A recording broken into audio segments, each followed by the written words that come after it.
Hello, my name is Ethan and welcome back to another episode of Path of Exile Heist League 3.12. In this episode, we're showing another league starter. Again, your fault, guys, your fault. So this shows 93, 116 points with Uber Lab. It's the Elementalist league starter. I'll show the beginning. So this is a Carrion Golem league starter Elementalist. And you may ask, but Ethan, which one are you going to start? I'm starting the Skeleton Necromancer. Why am I putting out the Stone Golem Elementalist League Starter and the Carrion Golem Elementalist League Starter? Because you guys ask for it. So if you guys are trying to import this build, import from Pastebin, and then you're going to need to have the POB community fork. Make sure you have this or it won't work. This is way better than regular POB, trust me. So the first 12 points we use here, you'll start with the skills Raise Zombie Freezing Pulse.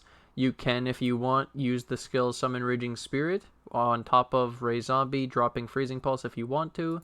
You get Frost Blink at 4 to 10. You can replace this at 10 with Flame Dash. At 10 to 18, we replace Summon Raging Spirit with Val Summon Skeletons with melee splash and minion damage. Somebody asked in the previous video, hey dude, you don't get melee splash from the quest. How do you get it if you can't get it till Act 3? And then I said, after doing the quest, you can buy it from the shop Nessa. GG. So even though you don't get it as the reward, you can just buy it. And then Flame Dash at 10 replaces Frostblink. Flesh Offering at 12 instead of Bone Offering. Desecrate at 16, Summon Skitterbots at 16. We might be able to fit in Vitality. I'm not sure how good, or like, I probably will fit in Vitality. So keep it in mind, guys. When you see Vitality, probably grab it. We add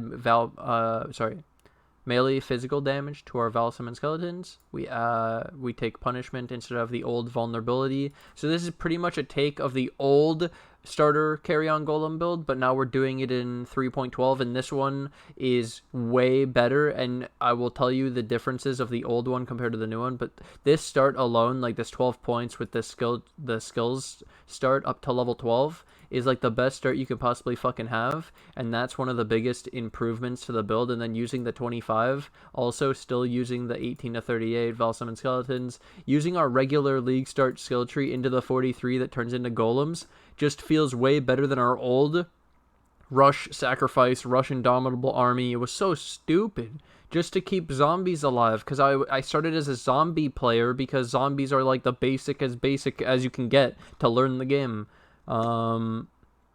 Yeah. So this time on the tree, so you saw 25 was moving up towards Death Attunement.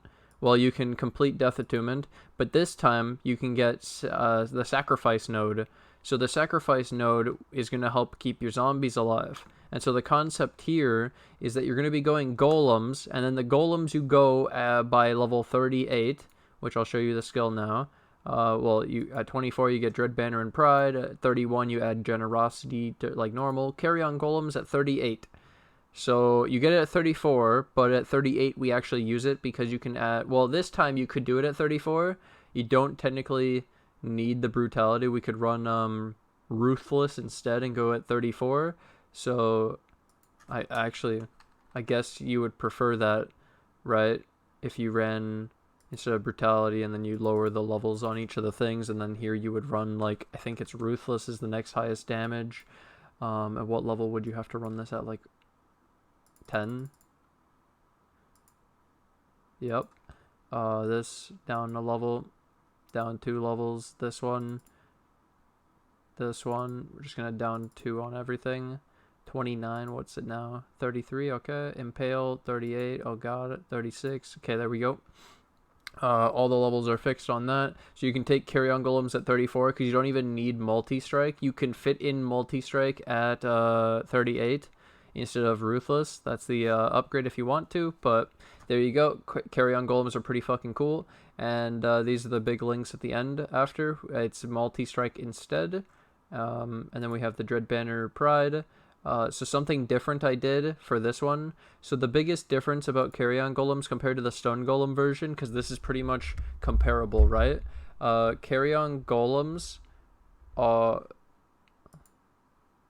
okay, so Carrion Golems gain damage based on non-golem minions near them. So you can see golems deal 5% more damage per non-golem minion up to 50%. So 10 minions. So now we have to run zombies. So what I did is I took out the phase run and I gave the specters the same minion life, elemental army, blood magic. And so they're going to be res capped because of the sacrifice, which is going to be nice, which we didn't do in the stone golem build. So I'll show the full skill tree now. This was just to get the point about the sacrifice so that they could survive. And the other thing I did was I kept the zombies separate. So the zombies are a zombie, meat shield, minion life, elemental army. So you don't have to run phase run, and then you could use the extra 4 link to keep the zombies alive, because if you put the zombies in with the specters, you'll have to sacrifice minion life, so then you have zombies that don't have minion life or meat shield, and all they have is elemental army. And sure, that's possible, but I'm pretty sure that this is the tankiest thing you can possibly do. Other than obviously adding meat shield to your specters instead of blood magic, but then blood magic is really good for the carnage and host chieftains to get the power and frenzy charges from the you use carnage chieftains and host chieftains from Ashen Fields from Act 7 for frenzy charges and power charges, and then 122k DPS apparently with each, with 50% more, and then you can have 4. So it's pretty cool, pretty good damage, pretty solid. 298 regen, no stone golem in this build. You could run 1 stone golem. It's just a little different because where do you fit it? But this is the differences from the stone golem. And so a lot of viewers will ask, Ethan, why'd you put this out? Like, what? So there's a lot of interest in this because of our last season. I made everybody do this as a league start last season. I told everyone this was the greatest fucking league start ever. And to be honest, it was rough. We had our specters dying, our zombies dying. It was really rough. And we figured it out. It was res capping them using the sacrifice and the indomitable army. Then later we figured out the elemental army when we dropped the animate guardian. We stopped using the animate guardian. That made it a lot easier too, because you could have more gems to support the specters to keep them alive. So those were huge takeaways that we learned last league. And so I made that the main focus to start this league of how do you keep them alive. And so I like the alternatives we've made for the Carrion Golems, and so a lot of people are actually going to do this, even though I'm going to do the skeletons. They're going to thank me for putting this out because they wanted this, and it doesn't matter what I start or what I do, but they wanted this, and other people have been putting this out, and I want to put it out as this is my official, what I would do if I went it. And technically, if you can keep these alive without having to 4-link them separately like this is just showing you the possibilities for the people who don't know about this, right? Because then you can work backwards. This is like the greatest thing you can do, and you can work backwards, taking out meat shield, taking out other things, whatever. You can free up stuff for whatever you don't want to run. If you don't want to run the flesh offering, if you don't want to run the frostwall, you free up gems. You can do what you want in the build. Maybe we can add some of the new stuff that we see in the actual, like, when we play with the gems, like the sphere, the doom sphere or whatever. Maybe we run a mark, because we find out that you can run a curse and a mark. I don't know yet. Nobody has commented about that. It's kind of blowing my mind on those patch. I need to know about curses and marks. Either way, I need to go. So I went through all the skills. Again, items are just life and regular stuff to point out that you can look for armor bases. It points out looking for life on items. Life is important. Reses are important. Cap your reses. Cap your chaos res. You should look for possibly immune to poison, because you don't need freeze immune on your basalt, because you're elementalist. You're immune to elemental ailments. You can't be frozen, chilled, ignited. And then we have increased armor granite, and curse immune silver, and move speed quicksilver, and instant bleed immune divine flask. It's super sick. And we went for the Strength Dex Citron Amulet because you might need Dex. You could also go for Jade, as you see. You could still go for some more Dex as one of the suffixes. You can craft Dex on one of the items, actually, as an open suffix. Like on the boots, how you look for 2 prefixes, so there's 3 suffixes. It's pretty cool. Should be easy. And how you're looking for life on every item, that you're gonna find an item with res, or you're going to craft on res if there's an open suffix in most cases. So you're gonna be able to get a lot of your res pretty free. It's usually pretty free, as long as you know now that the game is that simple. Armor, res, and now you're pretty fucking tanky. Welcome to Path of Exile. Think that covers it. This was the skill tree I showed you up to 58. Let me yeah, I showed 58, right? Yeah, I showed 58 and how it had sacrifice, and it went on to get the extra stuff like purity and the grave pact. 70 was probably redemption, and the extra, yeah, this is when you're really strong because you're gonna have the 4. And you have you have all of your minion nodes that you actually want. And I forgot to mention in all of these builds, it's the plan to somehow early anoint Ravenous Horde because it's 2 opalescent verdant and it's not that bad.